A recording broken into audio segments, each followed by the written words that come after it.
a deadly insurrection. That's how history may record January 6th. There was a deadly insurrection that the right wing is trying to cover up. He incited a deadly insurrection. Incited a deadly insurrection. The violent, deadly insurrection. A deadly insurrection. Everything about that phrase is a lie. Propagandists pointed to the death of an officer called Brian Sicknick. The mob killed Officer Brian Sicknick. That's what they said. Surveillance video from inside the Capitol shows mostly peaceful chaos. The January 6th committee knew perfectly well that Brian Sicknick was walking normally through the Capitol after he was supposedly murdered by Trump supporters. It was a lie, untrue in any way.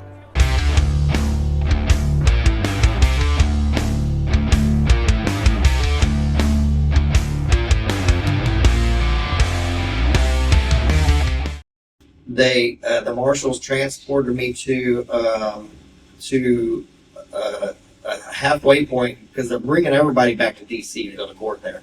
So I hit Grady County, Oklahoma, which this jail is one of the most disgusting jails. I've never been in jail before. This is my first. I've never had a criminal record, but this place has to be one of the worst jails I'm thinking because it's just it's a horrible place to be. You don't get fed a lot. There's just graffiti everywhere. It's a nasty place. And so, but I spent over 30 days there too. And people are coming in and out because it's the halfway point when they're transporting. So I spent a lot of time there. And then they finally moved me to, they flew me through other states to go pick up other people in Louisiana here, another state here. And then they finally get me to Northern Neck. I think it's in Warsaw, Virginia, but it's Northern Neck Regional Jail. I get there, and that's where a lot of J6ers are being held there, and at the D.C. Gulag, right? This is the Northern Neck Gulag. And so, so I get there, and man, I'm there forever before anything happens. And this is where I had a high-profile lawyer come in, pro bono, and wanted to do my case. He was just taking high-profile cases. Well, he saw that I was being held illegally, and I had no idea because I don't know how all this worked. He was like, "You shouldn't even be in jail right now."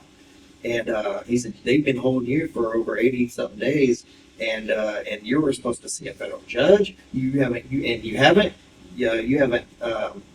indicted, charged with anything. I had criminal complaints, but they didn't indict me on anything." And he said, "They completely are violating every constitutional right that you have a right to." And so I'm like, "Man," he said, "I'm putting in for your immediate release." So he put in for my immediate release. The judge didn't want to immediately release me like he was supposed to. So I'm being held illegally.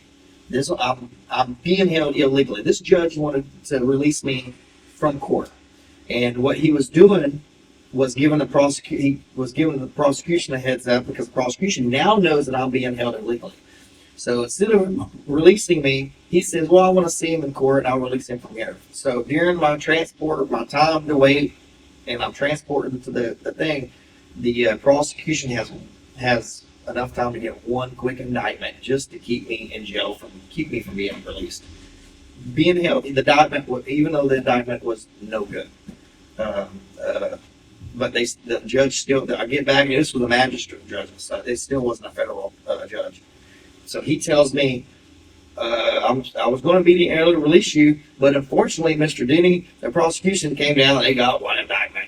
And I'm like, man, my brother's on his way to pick me up. I think he's driving through Tennessee at the time. And so the judge, I guess to save grace, make him look good, he scolded the prosecution and he apologized to me. And he said, "Yeah, you got a lawsuit," but he apologized to me on behalf of this isn't how the Constitution is supposed to work, blah, blah, blah, blah, blah. But the indictment was still illegal to me. He shouldn't have. Now, you're not in Georgia. I mean, you're in America, right? Yeah. Okay. Just Good job, Judge. You're a fucking turd. Yeah, I wish I could remember his name, but it was the magistrate. You can look it up. So you never saw a lawyer throughout this whole process, even after you said lawyer. Yeah. I want a lawyer. Mm-hmm. Right, and that was pretty clear, right? These dudes spoke English. They understood what They you said. understood, yeah. Right, but you never saw a lawyer like that. That's crazy. Yeah. This happened on American soil to an American veteran, to an American combat veteran, right? Yeah. What happened to being innocent until proven guilty? Yeah. we were treated, and it's not just me, these J6ers, just everybody. I was treated like you would be treated in a third world country. You're not just guilty, but you are guilty, and they're gonna punish you before you see any judges. This, I don't know, man. I was disappointed. It hurt a lot when I found out everything, and so they kept me in jail. And then it was my time to go to see the federal judge, which was the Judge Moss, one of the Obama appointed liberal radical judges. And so they indicted me on one indictment, right? The prosecution indicted me on the worst indictment you could have, because they were trying to believe it or not, they were trying to force me to plead not guilty, because they wanted to put me to plead. If I pled not guilty, and this is what my lawyer was telling me, if I pled not guilty, the judge was going to dismiss the case without prejudice. They can dismiss it with prejudice or without prejudice. Most of the time, and I read this when I got out, most of the time when your constitutional rights are violated, like mine were, the judge is going to dismiss it with prejudice. With prejudice means they can't come back at you with any of the charges. Without they can come back at you. Without they can come back at you. Yeah. So the judge plan, the plan was they thought I was going to plead not guilty to it. It was assault on a federal officer with a dangerous weapon, is what it was, with the enhancement thing, with the dangerous weapon. So they wanted me to plead not guilty. My lawyer we talked about it, and he was like, if you plead not guilty, the judge is going to dismiss the case without prejudice, and the prosecution was going to have a complete do-over. They were going to have a do-over on their screw-up, and they were going to come back at me with the 13 criminal complaints and indict me on everything, right? So man, we discussed it, and the best thing, I guess it was good. I mean, I pled guilty to it. I just pled guilty. I didn't have no plea deals or anything like that.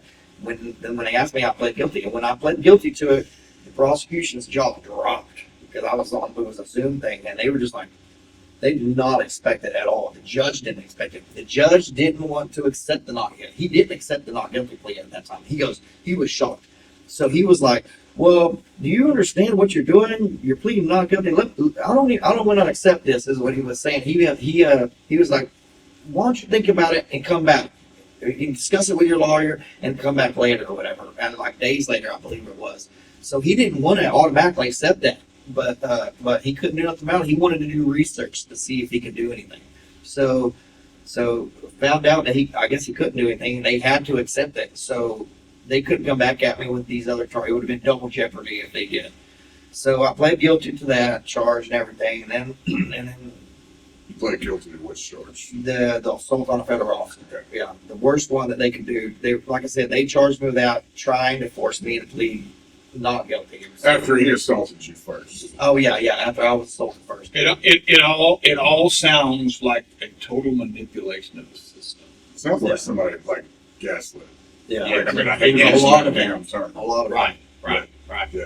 Yeah. So I went back to the Northern Neck jail for a long time. Finally went to sentencing, and then in sentencing, they just wanted to get back at me, man. The prosecution any way they could, because we embarrassed them, and because it was all over the media that I was being held illegally.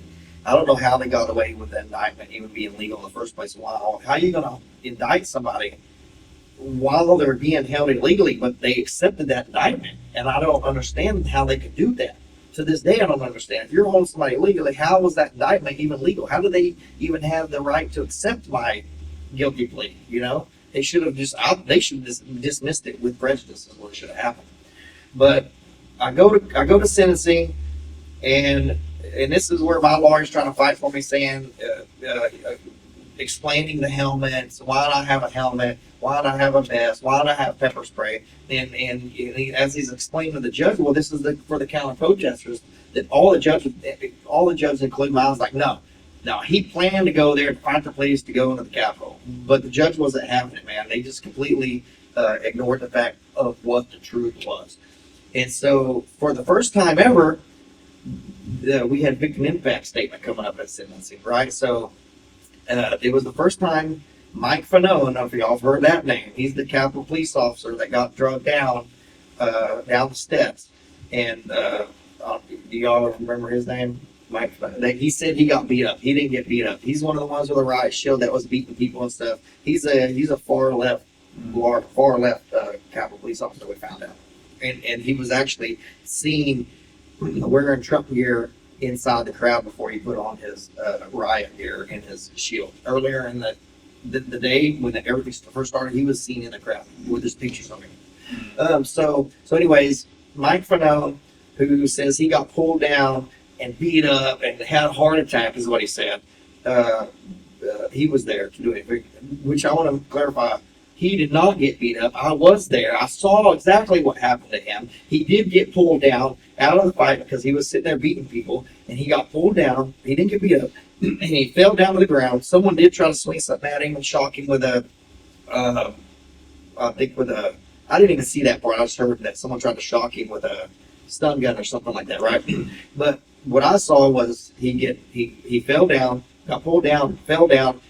Patriots pulled him up and walked him to safety. I watched him walk to safety. He wasn't hurt. He didn't get beat up. He's a liar. Everything he wrote a book saying how bad he was beaten and stuff. Had a heart attack. That's not true. I saw the whole thing. He's a liar. So anyways, that guy shows up to my sentencing and trying to say, trying to just, I don't even know why I don't even know why he showed up to my bed. They were just using him. But he showed up to my sentencing, man, just talking about how we were beating him and people were beating him and the whole thing was chaos. Exactly what you heard from the liberal media for all that time. And then there was another officer that showed up saying that I tried to hit him. I think I tried to hit him with that PVC pipe. That's not true either. So there's a video of me picking up, and this is another thing out there, dude. There's things laying out where the protesters were. There's fire extinguishers laying out there. There's poles laying out there. I have pictures of bags of chunks of concrete, rocks that were all in the area. Crazy stuff. And so, anyways, with the thing with the PVC pipe, it's like a 20-foot long PVC pipe, 3 inches big. I pick it up, but then the damn kind of thing was too heavy, and it was a lot of chaos, and it fell back down, right? So I pick it up, it fell back down, and once it fell back down, this officer is way over here. He runs over here, grabs the end of it, and once he grabs the end of it, like 10 people came and grabbed it where I had it at, because it all happened so quick, and there was a little tug of war going back and forth, right? Well, the people ended up pulling it back out. Well, he ended up coming up and saying that I swung it at him, I hit him, and all that and everything. The video evidence shows that's not true, but they still got away with it. And then some journalist shows up at a victim impact and saying that I was beating him over the head, and he goes, even though he beat me over the head, it's not going to keep me from reporting the truth and reporting the news. And then he was just a showboat, and my lawyer didn't do nothing about that liar. But anyways, man, they hit me with 52 months, dude, and they gave me the option to put down what prisons I wanted to go to, and I thought I was going to a load, and back in Texas, because my kids and my family are in Texas, and I wanted to go back to Texas and everything. Well, man, once I got on a plane to go to prison, man, I was surprised when I looked out the window and I'm seeing the Rocky Mountains.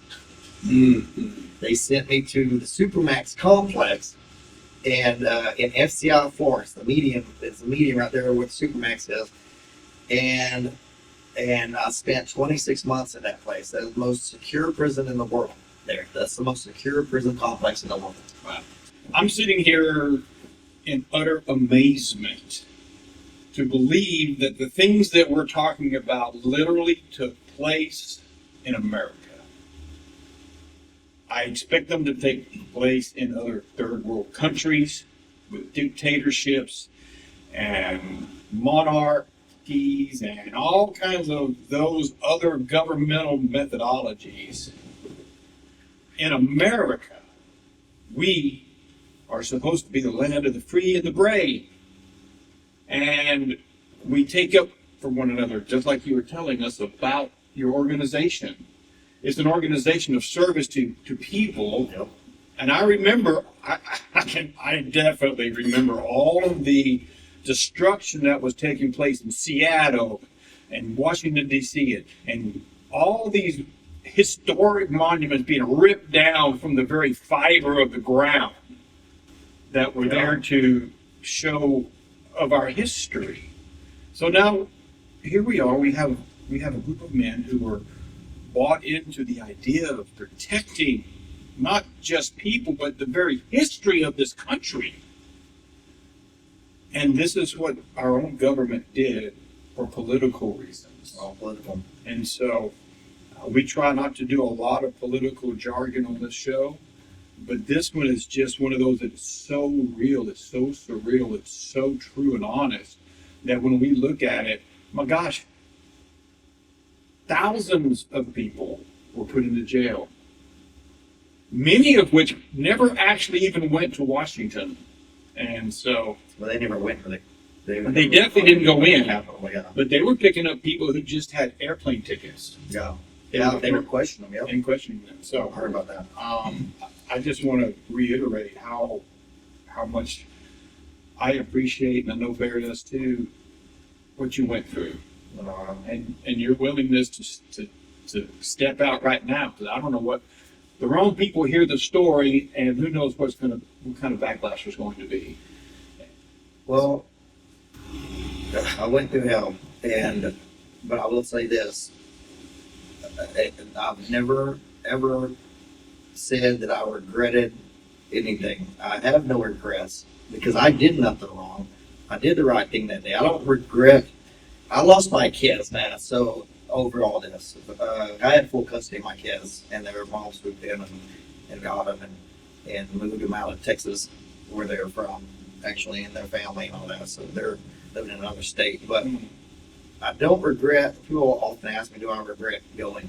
Right. And it's a hard question sometimes because of my kids. I lost my kids. I love my kids, and I was a full-time dad. And I was doing a lot of good.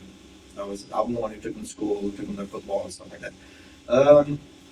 But when it boils down to that question, I don't have any regrets. And I've always said I don't have any regrets because I was doing it for my kids, for their future.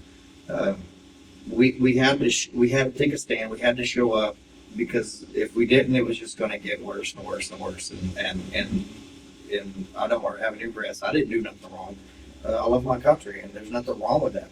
Now, with this last administration that we just had, if you love your country, you're a domestic terrorist. If you're America first, you're a domestic terrorist. If you have "we the people" on your arm, that's domestic terrorist words to them. In God we trust. That's domestic terrorist words to them. And that's why everybody, there was a Trump. Yeah. There you go. We are labeled, we were. I think that's going to change now that Donald Trump's back in. But President Trump. But before, man, people like us, and they openly said veterans in general are a danger to society. I don't know if you heard that. They were saying veterans are a danger to society because we're patriotic people. We love our country. Right. Yeah. And so, but I don't have any regrets, man. I went through You went through a lot. I can't even explain there's just no words. What happened to me in this country, in the justice system, was horrid, man. And I went through a lot. I spent most of my prison time in a jail cell. I wasn't in a low where you're out in the open in the units. I was in a cell. It's what it is it's a small bathroom. I lived in a small bathroom for 26 months in the prison, and the prison I was at was really violent. When we would get out, you're out for a few days, and there's going to be stabbings and stuff, or something happening, and you're going to get locked down again. And when I first got there, we were locked down for 30 days. 30 days, not coming out of your cell except to take a shower every 3 days. You're locked in a small bathroom. Can you imagine that? A small bathroom. And what it does to your mind is Yeah, I can understand. I don't want to take you back. I really don't want to take you back. well, people need to know I'm all right. I think about in reflection to all that. I mean, we could sit here and just talk about that for probably 2 days. Yeah. But I really would like to know. You mentioned earlier that you did not breach. You did not take part in the actual walking around the Capitol. Yeah, let me say something real quick about that. I never went into the Capitol, and this is what I've always said. It said after that statement. So I never went into the Capitol, but everybody who did go into the Capitol they were waved in. You see the videos, the police were bringing them in, but everybody who went into the Capitol had every right to go into that Capitol because that is we the people's house. That's the people's house. They had every right to go in there. They don't have a right to go in there and break things and tear things up and the parts that when you hear the media saying that that's what happened and I think one of the liberal media said there was someone spreading feces on the wall. That's a lie. Those are lies. No, that wasn't true. Even though I wasn't in the Capitol, I know everybody else that was in there, and I've seen the videos. You don't see videos in there of people tearing up inside the Capitol. But everybody who did go inside there, they had a right to go inside there. They had no right. The other people had no right to lock everybody out. That's my belief, anyway. They had every right to go in there. Right. Well, have you had the opportunity to actually speak with some of the people that actually did go in there and get some firsthand information, not from a biased perspective, but Joe, whoever Joe might be, he actually went into the building. What was the circumstance as to how he got into the building? What did he do in the building? And why was he in the building? Yeah, I spoke to several people that went in there, including other Patriot boys. But everybody says exactly what you see on the video. They walked. They were just following the leader, and they went in there and looked around. It was like a tourist thing. They went in there and just looked around, and then most of them didn't even stay in there that long. They went in there, looked around, and went back out. That was it. There wasn't even a protest going on in there, and you could see it in the video. People were just walking around like a tourist, just looking at the pictures and stuff like that. And that's what I hear is what everybody did, my guys and other people. It wasn't like White House Down the movie, where guys were just running in with guns and shooting up and chasing people. No, Just the cops. yeah, just the beginning of When I say the police violently attacked the people, these are the police that were there in the very beginning. The police that you see, that the media shows you in the middle of all the chaos, because you'll never see what happened in the very beginning, like what I'm telling you what happened. They want to show you the chaos, in the middle of it. The police that came in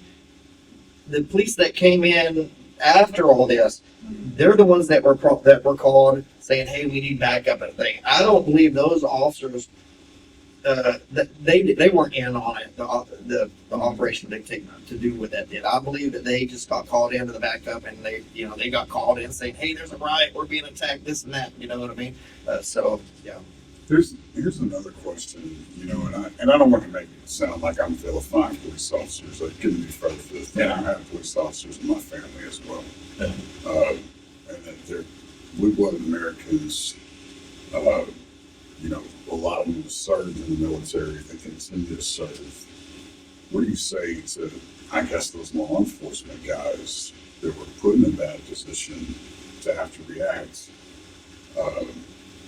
Because there's probably a good portion of those out there that just, hey man, this is wrong, we need to react, we need to follow this, they only get one side of the story. You hear this on military movies all the time, it's just following orders. Yeah. That's a big problem. There's a lot of when you go back to all these FBI raids. Here's another thing that I got to tell you about the FBI raid. But all of these FBI agents that participated in these horrific raids, man. I mean, even for some of these guys and girls that were just charged with misdemeanors, they were busting down doors, dude, and blocking off neighborhoods and having the MRAPs there, and they were real in 4:30 in the morning with loudspeakers, and they were just Nazi style raids is what it was. And but all these there was an FBI agent that came out that as a whistleblower and said, "I'm not participating in this," and I remember seeing him on the news before I got arrested. And that guy, dude, I wish I knew his name, but if he sees this, he'll know who he is, or some other people might look him up. And that guy's a hero, dude. He took the stand and said, "I'm not going to participate in this." And he always wanted to be an FBI agent, he said. And he loved being an FBI agent, but he did say it changed. It got political. And what they were doing to the J6ers in these raids was something he didn't sign up for. It wasn't right, and he took a stand. Many good FBI agents didn't do that, man. They were following orders, and you You can't do that. You got to take a stand. Love your country, love your people. And I'm disappointed in those guys, but I forgive them. I forgive them. But let me go back real quick. When I was arrested, right? I was arrested down south at the border. The next day, I had a house in Mansfield, Texas. The next day, after I'm already in jail, the next day, they show up at my house that next morning. I was there about 4:30 in the morning. Blocked off the neighborhood. The MRAPs blocking the neighborhood. They went up there and they were yelling through a loudspeaker at my house and everything, knowing that I'm in jail, but blocking off the neighborhood and raiding my house and going through that, knowing that I'm not there, just to embarrass me and waking up kids and stuff. I mean, completely. That was harassment of citizen harassment. Wow. Yeah. Well, having experienced all of this, the excitement, the rally, the positiveness, the encouragement, and then the craziness at the Capitol, and the breach, not for you, but for others, and all the secondary confusion that came with the craziness. Has that changed your thought and your perspective on the value of actually participating in protesting and civil disobedience, and how that is still supposed to be part of our actual contribution to our culture? But do you have a different perspective now, or do you feel emotionally different about doing those types of things for the good of our country? Well, after what happened to the J6ers, it's scary. It's scary to think about participating in any kind of First Amendment protest. Knowing that they can cause things to happen. Is that what you're asking? It's a scary thing. It makes me nervous. But I don't think it would keep me from doing enough to protest again. I've had some friends that are very, very patriotic, and they've said, and they've done lots of rallies, not that type, different, just flag rallies, encouraging, electoral participation, things like that. And I'm gonna tell you, they've gotten a little bit anxious about doing those things. Scary. And I'm wondering if that's going to be a future downfall of the constitutional creativity of love and life in this country. If we're scared to live out our constitutional rights because of possibilities. I brought up that other point earlier. I still remember, all that hate and vitriol and it's still there. It's still prevalent. Right. Even if you don't see it. Mm-hmm. But at one point in time, I didn't want to, and I was a Trump supporter at the time, and there's things that, and I'm still a Trump supporter. Mm-hmm. God bless the man. But I didn't want to put up a Trump sign in my yard because I didn't want people attacking my home. If you want to come at me, bro, come at me, but leave my family out of it. Right. I'm not going to look for trouble. Right. And if you can't, I didn't even want to display those things in front of my own home, because I didn't want to be targeted. Right. I didn't want to drag my family into it. Mm-hmm. And I mean, this country was built on civil discourse, on disagreements, and that's healthy to talk about that stuff. Yeah. But I mean, when you start attacking people for what they believe, why is it good for one side but not good for the other? I believe in protests, man. Legalism is just a way to control people's behavior. Right. We've talked about this a lot in the office and outside the office, legislating morality. Right. If this is your definition of what we should or shouldn't be doing, you're going to try to enforce my actions with law. As long as I'm not hurting anybody, man, leave me the hell alone. No. I'll leave you alone, leave me alone.